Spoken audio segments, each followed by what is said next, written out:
Os gatos domésticos são um paradoxo. Eles vivem com as pessoas desde o início da civilização.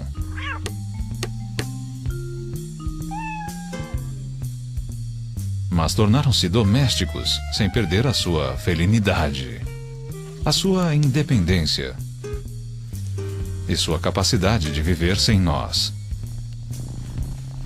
Porém, é óbvio que eles gostam de gente e que muita gente gosta deles. Gatos e pessoas vivem em parceria.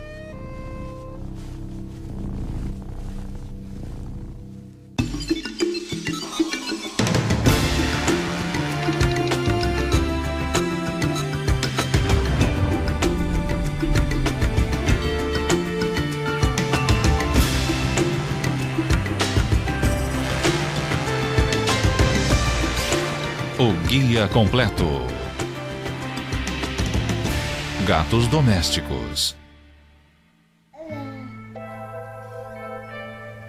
E é uma parceria que pode começar na juventude.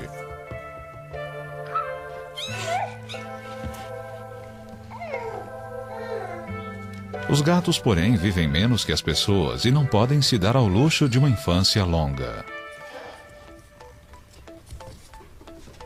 Um bebê de 6 semanas, a mesma idade desses gatinhos, não consegue correr, pular e explorar.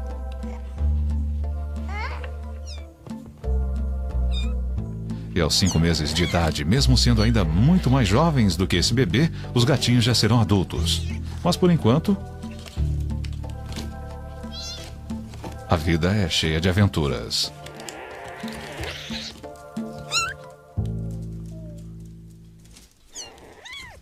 Com apenas 6 semanas, eles já estão desenvolvendo a ampla gama das habilidades felinas. Só falta aperfeiçoar.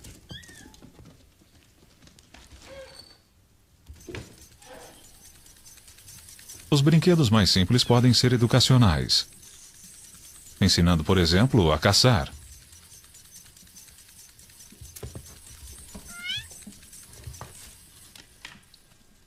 E o que é mais importante para um gato? A estreitar os laços com as pessoas.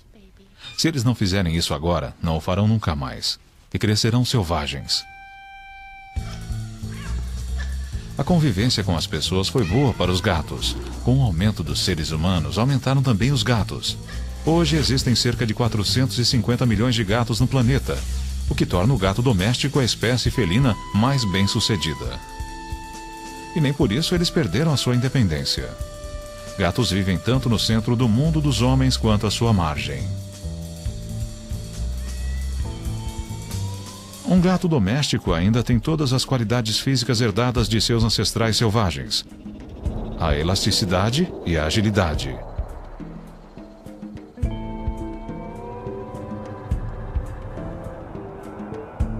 A capacidade de não se ferir quando cai, usando o reflexo de endireitar-se. É a valiosa habilidade de girar no ar e aterrissar, em segurança, sobre as patas acolchoadas.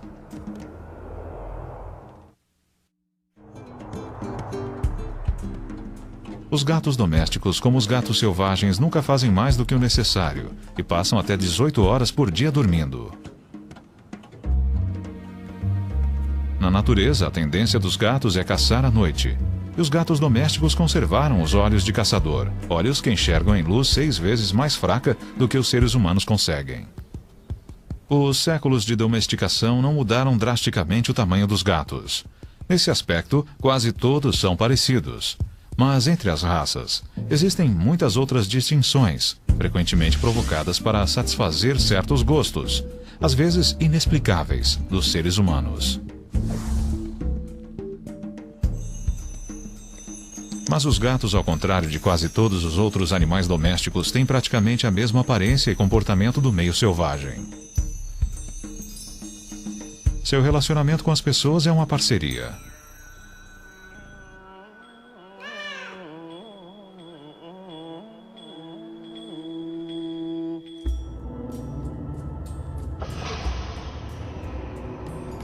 Uma parceria que remonta a quase 4.000 anos, a uma das primeiras civilizações do planeta, o Antigo Egito.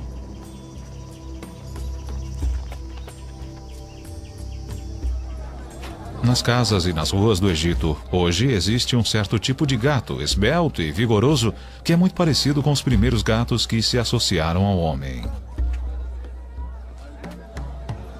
Esses poderiam ser gatos que os antigos egípcios criariam e, inclusive, adorariam. E aqui está a sua origem, o gato da Líbia. Um gato selvagem do norte da África. Um gato que se adaptou às mudanças. A civilização egípcia cresceu com a invenção da agricultura. As pessoas começaram a guardar grãos, o que atraiu os roedores. E os roedores atraíram os gatos selvagens. Os gatos selvagens foram bem-vindos como caçadores e comedores de carniça. Assim, uma solução de convívio se formou entre os gatos e os agricultores. Com o passar do tempo, os gatos acabaram vivendo com as pessoas dentro das casas. A domesticação foi um acordo feito entre iguais. E nós nunca controlamos os gatos. No entanto, parece que até hoje nós não entendemos muito bem isso. Karen Overall é especialista em comportamento animal na Universidade da Pensilvânia. Nós não entendemos os gatos, o que é interessante, porque eles vivem com as civilizações humanas há milhares de anos. E parte do problema é que nós não domesticamos, entre aspas, ou desenvolvemos o gato como animal doméstico, como fizemos com o cão. Nós deixamos que eles ficassem conosco porque eles eram ótimos caçadores. Eles liquidavam os roedores e, portanto, controlavam as doenças. A peste negra foi extremamente limitada em algumas áreas porque os gatos matavam os ratos que carregavam as pulgas portadoras da doença. E nós queríamos que os gatos ficassem conosco, mantendo esse tipo de relacionamento sem toque. Mas nós nunca realmente trabalhamos e domesticamos os gatos para comportamentos específicos. Você não vê um gato conduzindo o gado como um border collie. Você não vai ver um gato de cego. Eles são companheiros fantásticos, mas não creio que alguém queira realmente depender de um gato para esse tipo de coisa. Eles são extraordinariamente inteligentes e mantêm toda a sua felinidade. Eles são totalmente individualistas e não damos a eles o devido crédito por isso. Atualmente existem 37 variedades de felinos. E a primeira coisa que as pessoas reconhecem em qualquer uma delas é a felinidade característica. É o jeito de se mover. A tendência de viver e caçar sozinho. O fato de que, ao contrário de outros carnívoros como os cães e ursos, eles se alimentam exclusivamente de carne. E as pessoas reconhecem essa felinidade porque os gatos convivem com elas. E são muitas vezes tão familiares quanto as outras pessoas.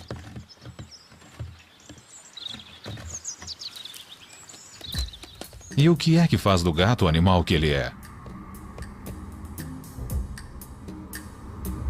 O que lhe dá a sua graça e sinuosidade? A sua excelência como caçador. Começa com a estrutura básica. O esqueleto leve e flexível, porém resistente. A coluna inclui a cauda, que dá equilíbrio. E é o ponto central da incrível elasticidade do gato. Os discos entre as vértebras são mais espessos do que na maioria dos outros animais e as ligações entre os ossos são mais frouxas, aumentando a mobilidade.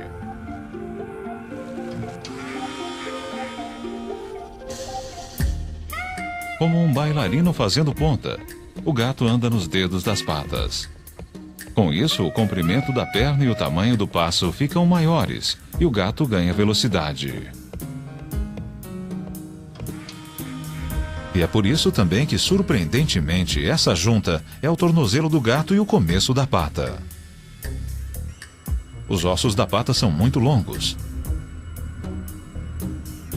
E só os dedos fazem contato com o chão, aumentando o impulso e os saltos.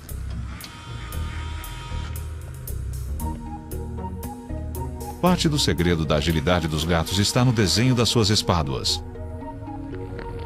A clavícula fica livre e as omoplatas não estão ligadas ao esqueleto principal. Tudo se mantém unido através de ligamentos e músculos, permitindo que a espádua se mova livremente. E os músculos funcionam um pouco como molas. Eles são muito mais flexíveis do que os músculos da maioria dos mamíferos. Eles expandem e se contraem como elásticos, dando ao gato força para saltar várias vezes a sua altura. Um ser humano com músculos como os de um gato saltaria do chão ao topo de uma casa.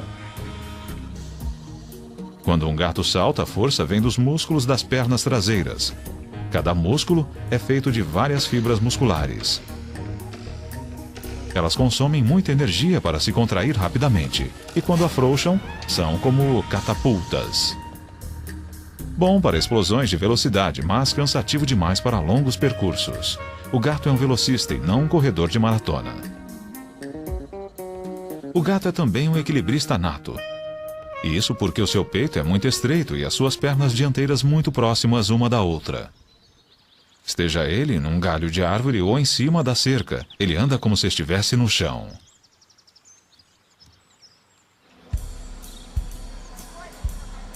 Desde que passaram a viver nas casas, os gatos nem sempre podem exercitar os seus talentos.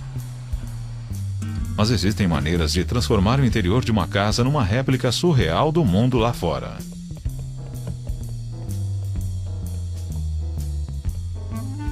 Este é o mundo que pertence a Molly, Little Jimmy, Bernard, Tom, Frank e mais 4 gatos. Como a maioria, você começa com 2 gatos. E naquela altura nós achamos que 2 era uma família perfeita. Mas uma coisa literalmente levou a outra e agora nós temos 9. E 9 gatos para nós parece normal. Nós constatamos logo no começo que quando saíamos todo dia para trabalhar, os gatos ficavam na casa. E percebemos que, se posse é 90% da propriedade, a casa na verdade era deles. Então resolvemos facilitar as coisas para os usuários, no caso os gatos. Uma coisa que nós sabemos sobre os gatos é que eles gostam de subir e andar sobre as coisas. Os gatos gostam mesmo das alturas. Eles adoram nos olhar de cima. E agora nós temos cerca de 40 metros de passarelas chegando a quase todos os cômodos. E onde nós estamos, eles estão. Como foi o seu dia hoje, Tom? Oi, Frank. Frank visita a esposa de Bob, Frances, enquanto Tom recebe toda a sua atenção. Mas por pouco tempo. Oh. Nessa ancestral parceria entre pessoas e gatos, as pessoas extraem prazer na sua parte do acordo, e os gatos aproveitam um ambiente interno tão interessante e estimulante quanto o externo. Só que mais seguro. Nós fizemos uma passarela que fosse não só propícia e divertida para os gatos, mas divertida para nós também.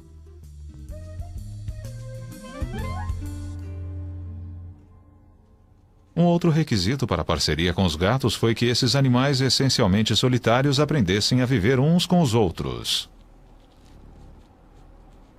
No Instituto de Antrozoologia, na Inglaterra, John Bradshaw vem estudando como os gatos se relacionam com os seres humanos e com outros gatos. Seu laboratório é o lar de 11 gatos que vivem num grupo coeso. Os gatos são frequentemente descritos como egoístas em contraste com o cão, que é um animal muito mais leal. Mas eu não creio que os gatos tenham um conceito de lealdade. Eles veem a sua interação com as pessoas como uma parceria entre iguais, em vez de um relacionamento de subserviência. É claro que eles também são sociáveis. Eu acho que nós subestimamos os gatos nesse aspecto. Eles são muito sociáveis com as pessoas e podem ser sociáveis com outros gatos quando crescem no ambiente certo. Um estudo famoso sobre gatos criados soltos em fazenda, feito em 1977 pelo biólogo de Oxford, David MacDonald, mostrou quanto os gatos podem ser sociáveis. A equipe do professor MacDonald colocou radiotransmissores em 4 gatos e os acompanhou durante 1 ano. Praticamente todos os movimentos dos gatos foram registrados. Eram 3 fêmeas e 1 macho. MacDonald constatou que as fêmeas permaneceram perto da fazenda, num grupo íntimo e amigável.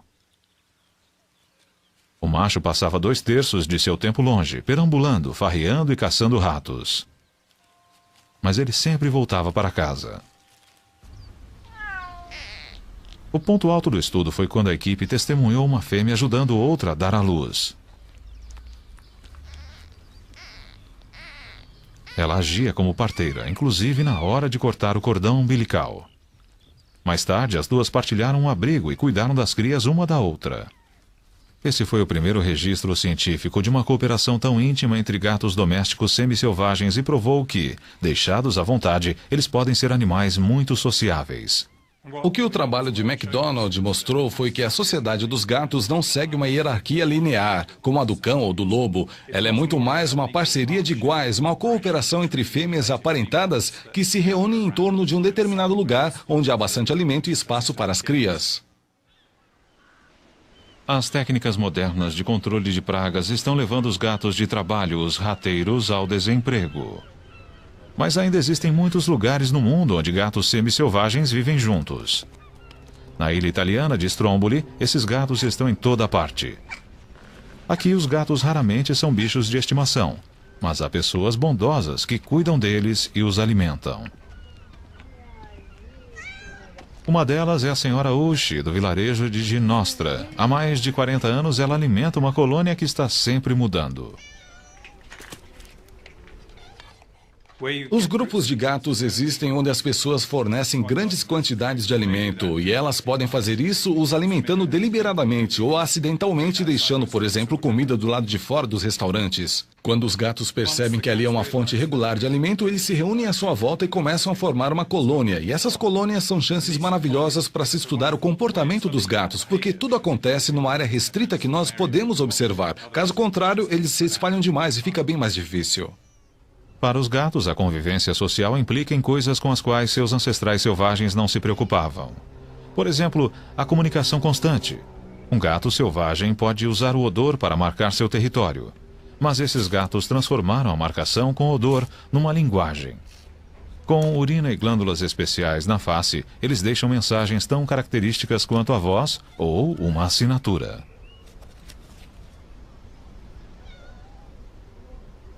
O olfato é altamente desenvolvido nos gatos. A membrana mucosa do focinho dos gatos, onde os cheiros são impressos, tem 2 vezes a área do seu correspondente humano. E logo abaixo há um segundo detetor de cheiros, o órgão de Jacobson. O gato aspira o ar pela boca e suas células especiais analisam as partículas. E o cheiro não é seu único meio de comunicação. Os gatos também se esfregam. Acreditamos que é um sinal muito importante na sociedade dos gatos e no relacionamento gato-ser humano. Os gatos tendem a se esfregar em outros gatos que são um pouco maiores ou mais ferozes. As fêmeas tendem a se esfregar no macho que elas queiram. Quando se esfregam em nós, eles estão reconhecendo que somos mais fortes. Não superiores, mas um pouco maiores. Eles mostram algum tipo de deferência para reconhecer que somos maiores, mas eles ainda querem ser amigáveis. E há o ronronar. O ronronar parece que é o convite a algum tipo de atração e também ao contato físico. Os gatos ronronam quando estão satisfeitos e querem a companhia de outro gato ou do dono, ou quando estão com muita dor. Por exemplo, um gato atropelado. Parece bizarro porque as pessoas associam ronronar com prazer, mas não se trata de prazer, e sim de querer atenção. Eles estão tentando conseguir ajuda naquela situação em particular. O gato ronrona vibrando as cordas vocais externas e parece que cada gato tem uma frequência específica. Uma das coisas que nós descobrimos observando os gatos nas fazendas e em outros lugares é que eles são bem quietos. A menos que haja uma briga ou alguma coisa acontecendo, os gatos não fazem muito barulho. Uma das coisas que eles menos fazem é miar. E nós achamos que isso acontece porque o gato aprende a miar. Ele aprende que o ser humano responde bem a vocalizações. Nós somos uma espécie conversadora, por assim dizer. E, portanto, um gato descobre que a melhor maneira de conseguir a atenção do dono é fazendo barulho. Feito isso, ele indica usando algum tipo de linguagem corporal o que é que ele quer, comer, sair ou o que for. Os gatos têm os mesmos sentidos que os seres humanos, mas eles funcionam de maneiras diferentes. Os sentidos de um gato evoluíram principalmente para ajudá-lo a caçar. Mesmo um gato de vida mansa, como o mango, tem todas aquelas percepções aguçadas de caçador. Por exemplo, os olhos na frente da cabeça. Quando o mango olha para alguma coisa, cada olho capta uma imagem ligeiramente descentralizada. O cérebro faz a centralização, gerando uma imagem tridimensional.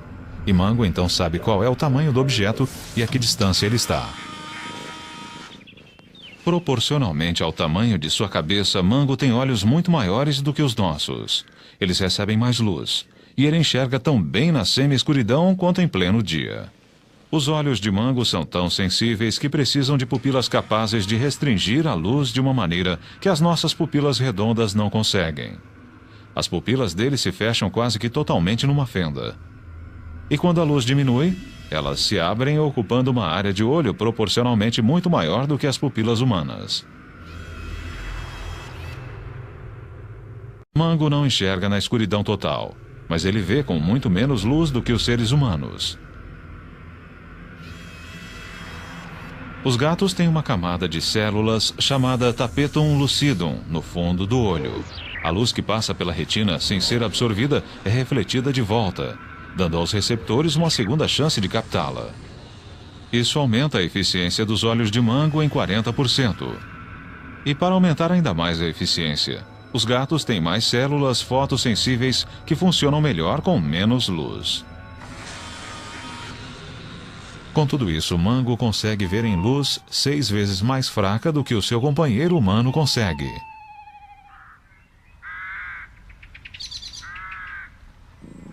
Mas os gatos não são melhores que os humanos em tudo.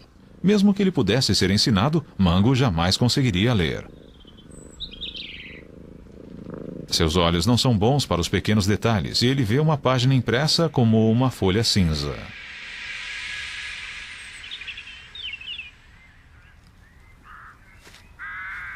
Um gato enxerga o mundo mais ou menos como alguém que perdeu os óculos. E o gato também não vê cores muito bem. Os gatos sacrificaram os detalhes e as cores para enxergar melhor à noite. O mundo de cores dos gatos é desbotado. Eles enxergam um pouco de amarelo, de verde e de azul. Mas algumas cores, como o vermelho, eles veem como cinza ou preto. Outra ferramenta de caça importante é a audição. Mango consegue virar as orelhas, além da cabeça. Isso ajuda a localizar um som. Os ouvidos afunilados canalizam e amplificam os sons como um megafone. Os gatos ouvem sons que as pessoas não ouvem. Os sons mais agudos, como os guinchos de um rato.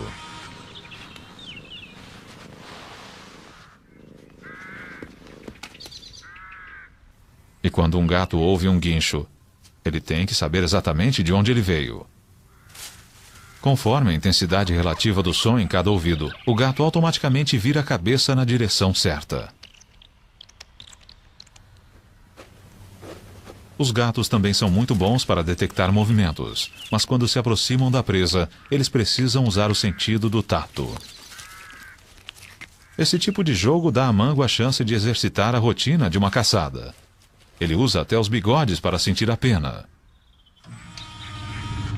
3 vezes mais grossos do que os outros pelos do gato, os fios do bigode, ou vibriças, descem a uma profundidade 3 vezes maior na pele e têm células sensíveis na base. Elas dão ao cérebro as mínimas informações sobre qualquer coisa que a vibriça toque. As patas da frente também são super sensíveis e servem para explorar coisas novas e testar alimentos. As almofadas das patas sentem a velocidade do que passa sobre elas. A informação vai das patas ao cérebro com velocidade de corrente elétrica. Um gato consegue aprender muito sobre alguma coisa simplesmente alisando ou tocando de leve. Os sentidos dos gatos foram aperfeiçoados para caçar, mas eles também são úteis no acasalamento. Quando uma fêmea está pronta para procriar, ela libera odores que são percebidos pelo órgão de Jacobson no nariz do macho.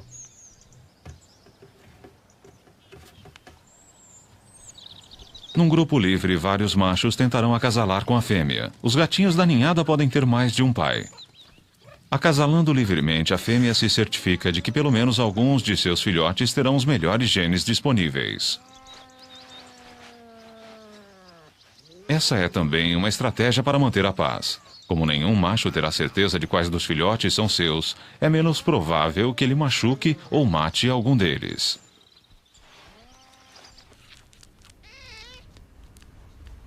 Os gatinhos nascem totalmente vulneráveis. Apesar de cobertos de pelos, eles não conseguem regular a própria temperatura. E também são cegos, surdos e incapazes de andar. Mas tudo isso é bom, porque significa que sob nenhuma circunstância eles vão se afastar da mãe e ficar expostos ao perigo. Os gatinhos seguem o cheiro e o calor das tetas da mãe. E mamam até 8 horas por dia.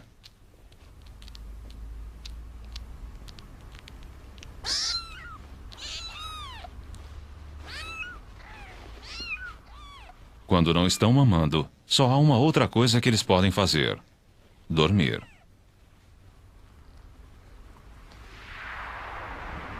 A passagem do nascimento à maturidade pelos padrões humanos é muito rápida, mas para os gatinhos ela deve parecer lenta.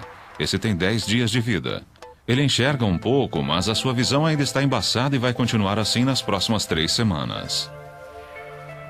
Nessa idade, não é fácil para o gatinho se locomover. Ele caminha devagar e abaixado para manter a estabilidade.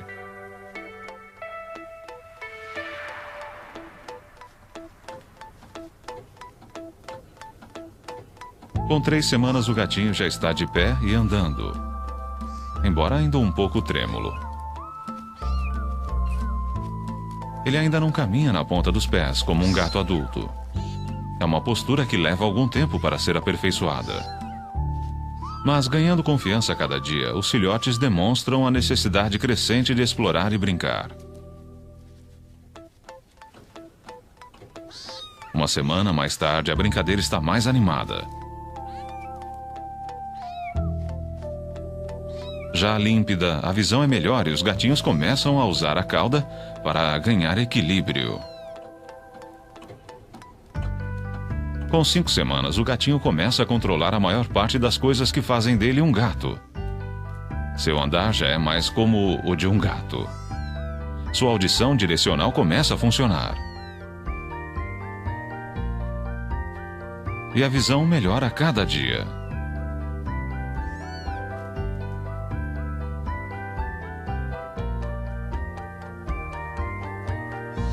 Com 6 semanas, andar não basta. As brincadeiras e a limpeza estão se desenvolvendo.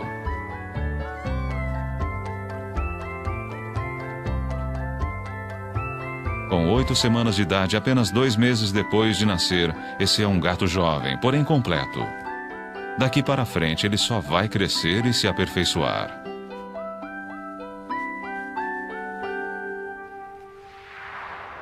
O padrão de desenvolvimento é praticamente o mesmo para todos os tipos de felinos. Mas os gatos domésticos têm mais um aprendizado importante.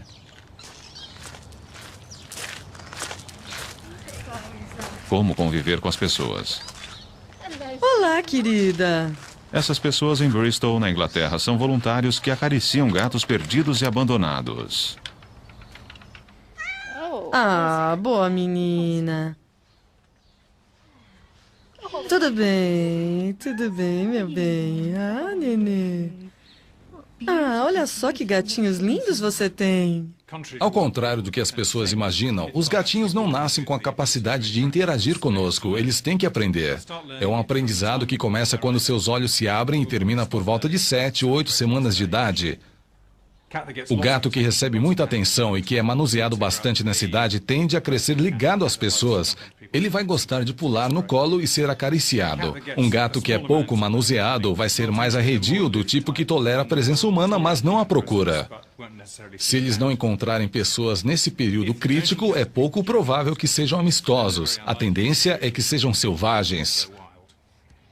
Gatinhos de rua que não são acariciados nunca terão essa vida. A voluntária Dawn England. Nós procuramos colocá-los num ambiente o mais parecido possível com uma casa, com cortinas, tapetes e cadeiras. Assim, quando eles forem para uma casa, não vão ficar desconcertados e saberão o que esperar. A intenção é que os gatinhos sejam fáceis de lidar. É claro que as pessoas nos dizem como eles são bons gatos, bem domesticados, e é isso que nós queremos.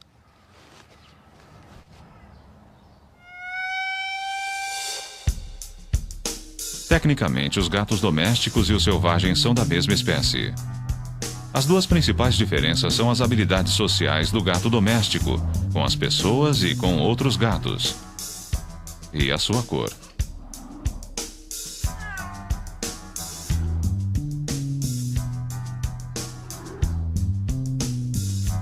O gato doméstico não precisa de camuflagem.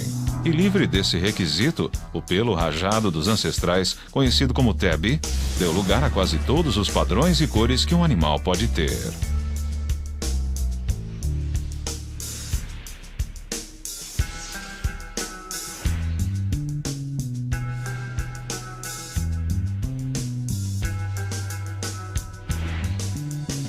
O preto foi a primeira cor nova. Há cerca de 2.500 anos, os fenícios conseguiram contrabandear gatos do Egito e usar como rateiros nos navios. E muitos desses gatos eram pretos.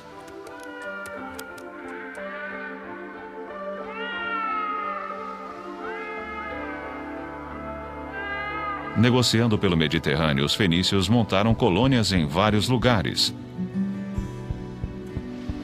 como Cartago e Gades, que hoje é Cádiz, na Espanha. E os gatos pretos foram com eles. Com o tempo, os gatos se instalaram em toda a volta do Mediterrâneo. Os ancestrais dos gatos pretos que hoje perambulam por Veneza provavelmente vieram de navios fenícios. Cerca de 1000 anos depois dos fenícios, os vikings tornaram-se a grande potência marítima. Seus navios também tinham gatos, mas eles preferiam red tabbies, de listras avermelhadas. Essa é uma cor que parece ter surgido na antiga Turquia. Com os navegantes vikings, os red tabbies subiram e desceram os rios da Europa e chegaram até a sua Escandinávia natal.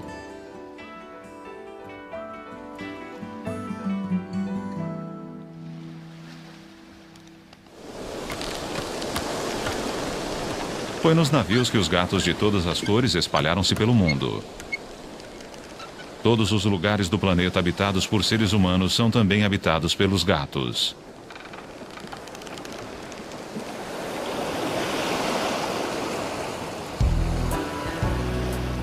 E onde os gatos foram à Terra, sua vida misturou-se à nossa. Esta é Miami, na Flórida, a sede de uma das exposições de gatos mais chiques dos Estados Unidos. Esses não são gatos domésticos criados ao acaso. São gatos de raça, concorrentes caros, trazidos aqui para ganhar prestígio e prêmios para os donos.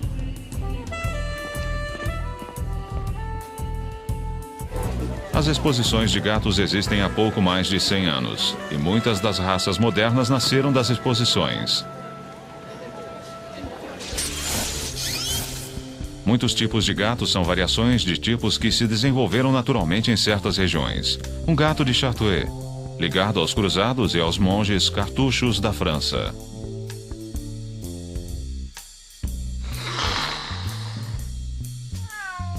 O Angorá, que remonta à antiga Turquia. De lá para cá ele mudou pouco e deu origem ao peludo gato persa.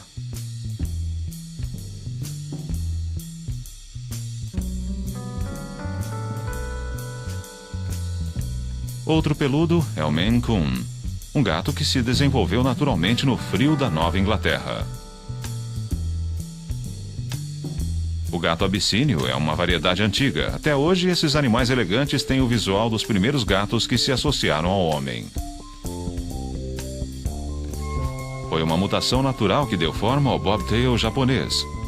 Mas hoje ele é uma raça pura.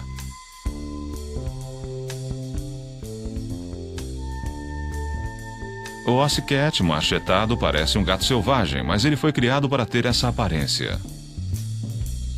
O Crow americano, com suas orelhas estranhas, descende de uma mutação descoberta em 1981. O Cornish Rex, com seu pelo encaracolado, também é recente. Ele remonta a uma mutação numa ninhada de gatos de fazenda há 50 anos. O Siamês. Elegante e inteligente, é um dos gatos de raça preferidos no mundo todo. Essa é também uma raça antiga, cujas origens remontam ao Sião, a atual Tailândia.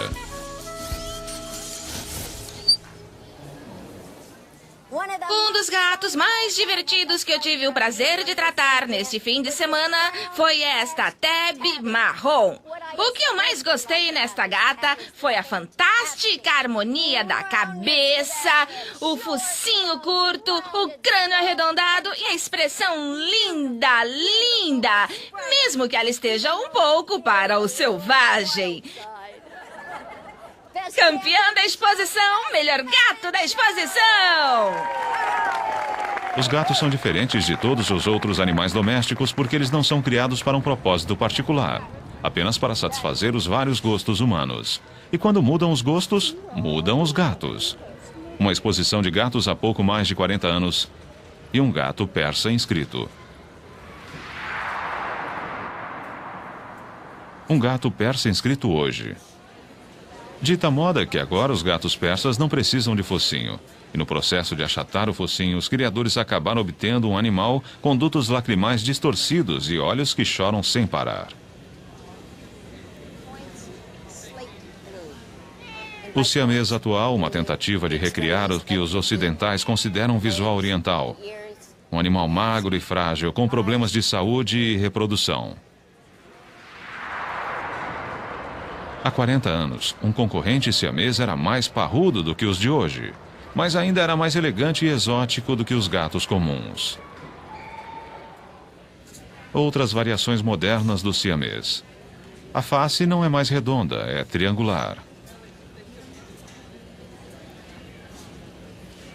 E eis o triunfo da arte dos criadores. O Sphinx, um gato sem pelos. Mas esses são os aristocratas no mundo dos gatos. Longe da aristocracia felina de Miami existem gatos assim. Gatos de rua.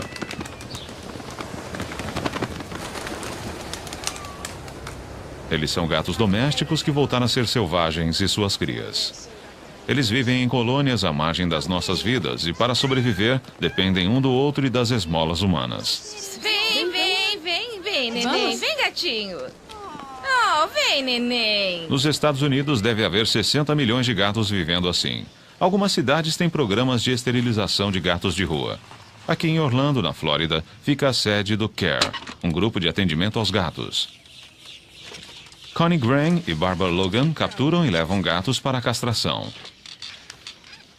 Eu estou mesmo querendo um macho amistoso, bege e branco. Que idade você acha que ele tem? Mais ou menos um ano. Muita gente acha que seria melhor sacrificar, matar esses gatos de rua. E é isso que vem sendo feito há anos. O grande problema é que isso não funciona. Existem mais gatos de rua do que nunca por aí. Ninguém sabe quantos. É impossível contar. Mas as estimativas são de milhões, dezenas de milhões. Esses gatos eram os bichos de estimação de alguém. E as pessoas se mudaram e os deixaram para trás, não quiseram mais. Se cansaram deles e os jogaram em algum lugar. E os gatos que não foram castrados ou esterilizados acabam encontrando outros gatos também férteis e começam a procriar. E o que começa com 1, 2 gatos, de repente é uma colônia de 20, 40. Numa área em que foram postas armadilhas para o nosso programa, foram pegos mais de 80 gatos, numa única área, o que é incrível. Em teoria, uma gata pode gerar milhares de descendentes. É claro que causas naturais impedem que isso aconteça, mas para todos seria melhor que as gatas de rua não procriassem nunca. Os gatos nem sempre são animais fáceis de se apanhar. Mas em Orlando, em todo o condado de Orange, organizações como a CARE apanham quantos puderem. Sempre com reforço por perto e sempre preparados para não estressar o animal. Na clínica de esterilização chegam gatos de todos os cantos da cidade. Até filhotes. Espera-se que eles logo encontrem um lar amoroso. É quase como uma linha de montagem. Os gatos são anestesiados, preparados e levados para serem castrados. É eficiente e indolor.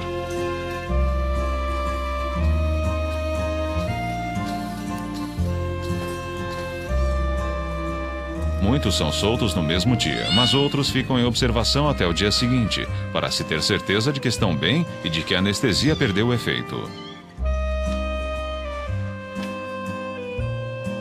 A maioria volta para a colônia de onde veio e continua sua vidinha. Você está em casa, pequenino. Sabe onde está? Voluntários fazem visitas periódicas e levam comida. Ah, que bom menino. Bom menino. Se nós ajudarmos um pouquinho, esterilizando e vacinando contra algumas doenças que eles podem pegar, eles terão uma chance muito melhor de viver uma vida normal e, inclusive, longa. Nós não acreditamos que mortos eles estariam melhor. A vida é preciosa e a morte é uma coisa que todos temos que enfrentar. Mas a morte desnecessária é uma coisa que queremos evitar. Provavelmente não haveria tantos gatos de rua se as pessoas entendessem melhor os gatos e o que é preciso para tê-los. Classe, eu tenho o prazer de trazer hoje um convidado especial. O nome dele é E como os Hector. gatinhos aprendem sobre as pessoas, as crianças precisam aprender sobre os gatos. Quem tem um gato em casa? Ótimo, Roberto e Alexis têm gatos em casa. Como é o nome do seu, Roberto? Kiko. Alexis, qual é o nome do seu gato? Fluffy. Fluffy. Bom, o Hector vai entrar com 3 gatos especiais. E nós vamos acariciá-los, vamos aprender seus nomes e chamá-los. E vamos aprender coisas especiais sobre eles. Prontos? Pronto! Ótimo! Em Miami, Hector Castaner e seus gatos, conhecidos como Buster e a equipe F, levam a mensagem às escolas. Veja o que eu trouxe hoje. Ai, que lindinho! Este é o Flashback. Este é o Buster.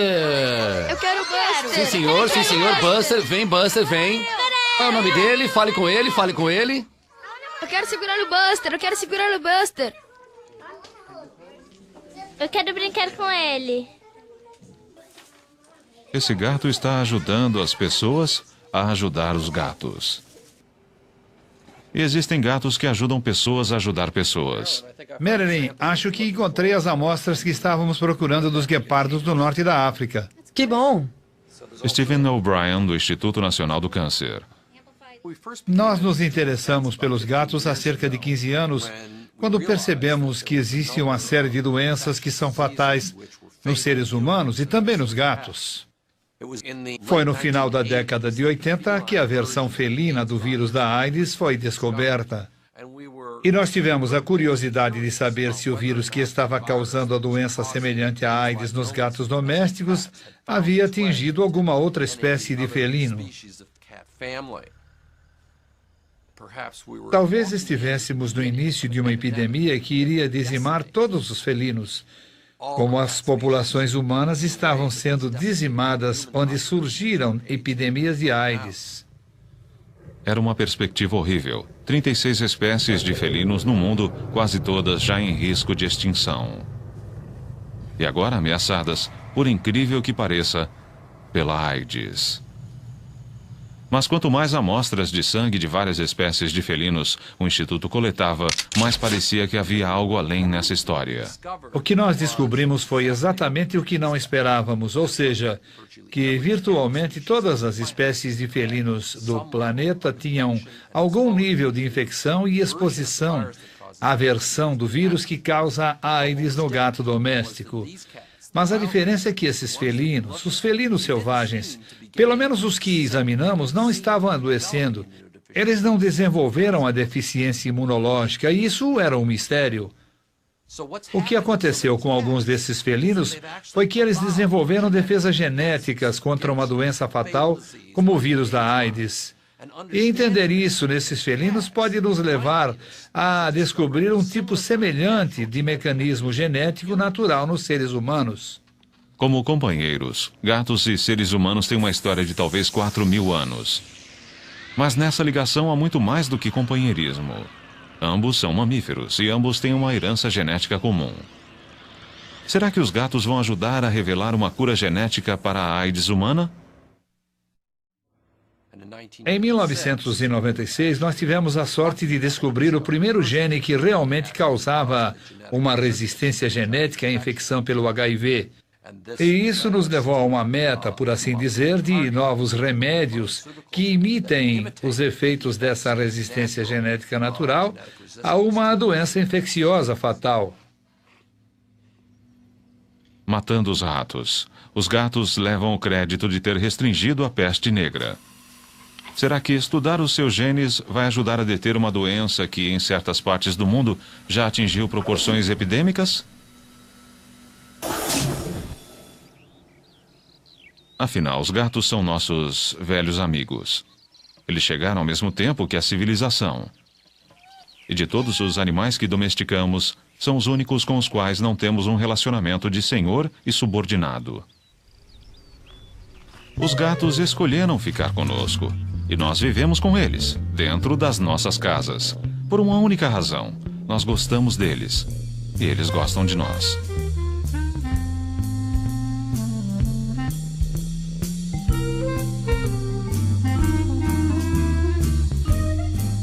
Versão brasileira DPN Santos.